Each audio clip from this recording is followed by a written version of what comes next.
El aire en las catacumbas olía a tierra húmeda y a siglos de silencio. Las antorchas parpadeaban, proyectando sombras danzantes sobre los muros de piedra, como si los mismos muertos se agitaran en sus tumbas.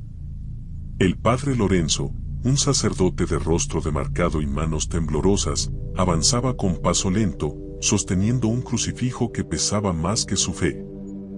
Nadie debería profanar este lugar, musitó, pero las órdenes del arzobispado eran claras, debía documentar el hallazgo antes de que la noticia se extendiera como pólvora entre los supersticiosos aldeanos. Al fondo del pasadizo, la oscuridad se hacía más densa. Los primeros esqueletos aparecieron, pequeños, frágiles, apilados como leña maldita. Pero lo que heló la sangre del sacerdote no fue su número, sino lo que llevaban en la boca, ladrillos, incrustados entre sus maxilares, como si alguien hubiera querido asegurarse de que no pudieran gritar o morder. Uno de los cráneos, más grande que los demás, pareció girar lentamente hacia él, sus cuencas vacías perforando su alma.